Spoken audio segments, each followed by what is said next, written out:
नमस्कार, आदाब, सत श्री अकाल मित्रों, स्वागत है आप सभी का समाधान कार्यक्रम में।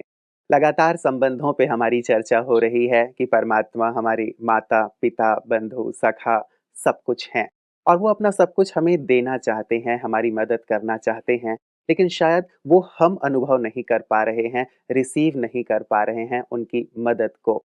शायद इसलिए क्योंकि हम कहीं और एंगेज्ड हैं या फिर शायद इसलिए कि हमने अपने आप को बहुत ठूस-ठूस के भर लिया है पुरानी दुनिया की बातों से। इसीलिए स्वच्छता की कल बात हो रही थी कि हम अंदर सफाई करें, तब जाके शायद हम रिसीव कर पाएँगे, ग्रहण कर पाएँगे। इसी के संदर्भ में एक बहुत सुंदर बोध कथा है कि एक संत जी भिक्षा लेने के लिए गए, एक मकान के सामने खड़े हो गए और कहा भिक्षाम देहि। घर की स्वामिनी बाहर आईं और उन्होंने भिक्षा दी। भिक्षा देने के पश्चात उन्होंने कहा कि महाराज कुछ उपदेश दीजिए। तो संत ने कहा कि मैं कल आपको उपदेश दूँगा। दूसरे दिन पुनः चूँकि संत आने वाले थे भिक्षा लेने के लिए, तो महिला ने बहुत अच्छी खीर बनाई उनके लिए। दूसरे दिन फिर से संत आए और भिक्षाम देहि कहा। महिला कटोरा लीं और उसमें खीर डाला और फिर भिक्षा देने के लिए बाहर आईं। जैसे ही उन्होंने उनके कमंडल में खीर डालना चाहा, देखा कि कमंडल में तो कचरा भरा हुआ है, गोबर लगा हुआ है। उन्होंने कहा कि महाराज अपना कमंडल मुझे दीजिए, पहले मैं इसे स्वच्छ कर देती हूँ, उसके पश्चात इसमें मैं खीर डालूँगी। संत ने कहा कि नहीं-नहीं तुम इसी में डाल दो खीर। गृह स्वामिनी ने कहा कि यदि मैं खीर इसमें डाल दूँगी तब तो ये पूरा खीर ही खराब हो जाएगा, आप खा भी नहीं पाएँगे। तो संत जी मुस्कुराए और उन्होंने कहा कि जैसे इस पात्र में गोबर है, कचरा है और इसमें तुम खीर डाल दोगी, तो ये भी अशुद्ध हो जाएगा और ये खाने योग्य नहीं होगा।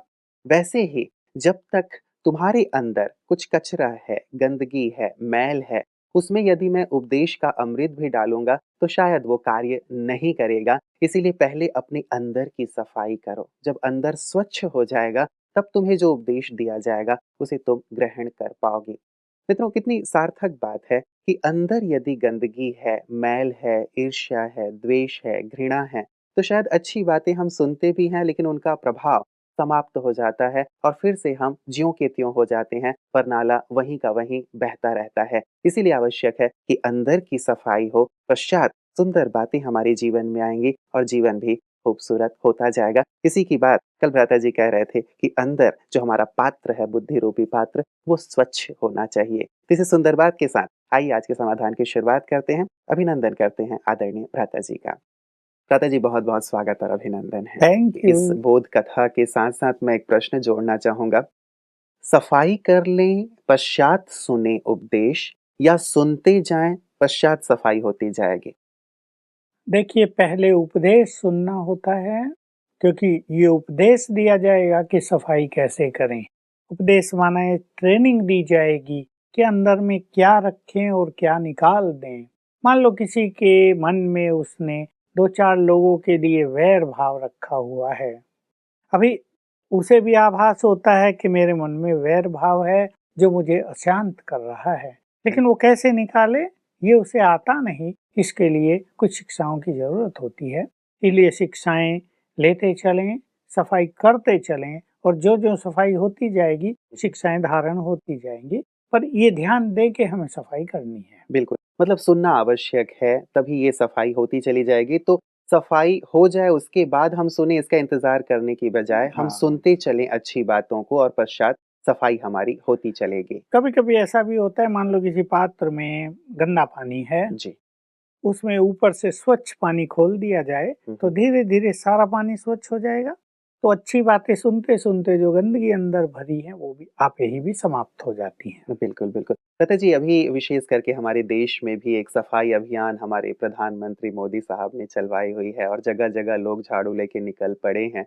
हमारे कई केंद्रीय मंत्री भी सफाई अभियान में शामिल हो गए हैं। तो ये जो बाहरी स्वच्छता का जो अभियान राष्ट्रीय स्तर पे चला है, कितना अच्छा होता यदि अंदर की भी सफाई का राष्ट्रीय स्तर पे एक अभियान चल बस जाता। वो हम चलाएँगे।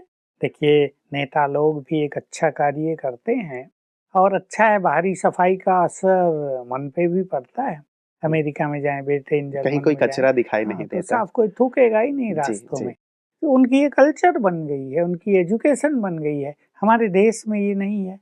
हमारे यहाँ भी आश्रम में लोग आते हैं, अच्छी जगह पे ही थूकते रहते हैं। तो सफाई बहुत अच्छी चीज़ है और यदि मन की सफाई कर ली जाए तो ये बाह्य सफाई की ओर भी हमारा ध्यान जाता है, क्योंकि जिसका मन स्वच्छ होगा वो बाहरी गंदगी को देख नहीं पाएगा। तो क्यों ना हम एक अभियान शुरू कर दें कि हम अपने मन को भी स्वच्छ करें। मन में जो दूसरों के लिए मैल भर गया है, मन में किसी के लिए भी ईर्ष्या, द्वेष, बदले की भावना भर गई है, उसको जरा हटा दें तो हमारा अंतर्चित्त भी बहुत सुखी हो। अंदर झाड़ू लगाना और अंदर जो कचरे बहुत गहराई से बैठ गए हैं, उसे निकालना। साधना के बिना ये कचरा साफ नहीं होता, क्योंकि ये स्थूल नहीं है। इसके लिए ज्ञान भी चाहिए, तो राजयोग की साधना भी चाहिए, अपने पे बहुत अटेंशन भी चाहिए, उसी तरह की शिक्षाएं भी चाहिए। सब चीजें साथ चलेगी तो मनुष्य का ये मन मंदिर स्वच्छ होगा। क्या सारे दिन में कुछ ऐसा अभ्यास भ्राता जी कर लेना चाहिए, या कोई भी एक छोटी-सी बात आज के नुस्खे के तौर पे प्रदान करें ताकि बाहरी सफाई के साथ अंदर की सफाई भी होती रहे? बस सारा दिन ये संकल्प करें, मैं पूर्वज हूँ और मुझे सबको देना है, अच्छाई देनी है, हुँ, हुँ। बुराई नहीं। जी, जी, जी। और यदि कोई बुरा भी मेरे साथ करता है तो तो उसे भी? भी हमें अच्छाई देनी है, क्योंकि हम पूर्वज हैं, हम दाता हैं।